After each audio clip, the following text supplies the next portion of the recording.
ये जी आज हम देने लगे हैं कापर का कैप्सूल। ये केले के साथ दिया जाता है।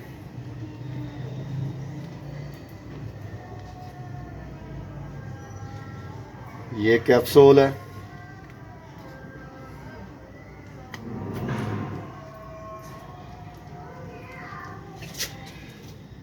सैन बकरी इधर लेके आओ।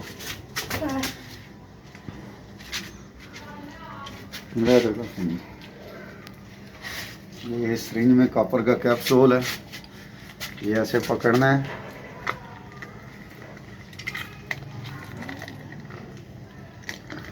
ऊपर से इसका मुंह पकड़ लेना है ऐसे, क्योंकि ये कैप्सूल बाहर ना गिराए।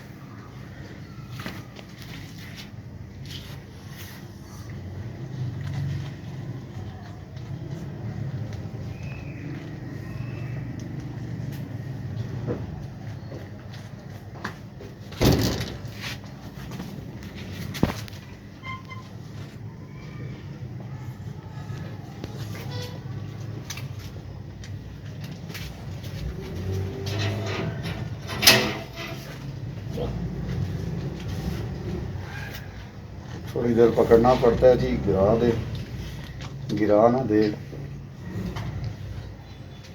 खा गई है देखो, नहीं थोड़ी अदर कर तकी कैप्सूल मुँह से छटे थे, नहीं खा गई है। कर सकता ये जी कॉपर का कैप्सूल दे दिया हमने, बंद कर दिया।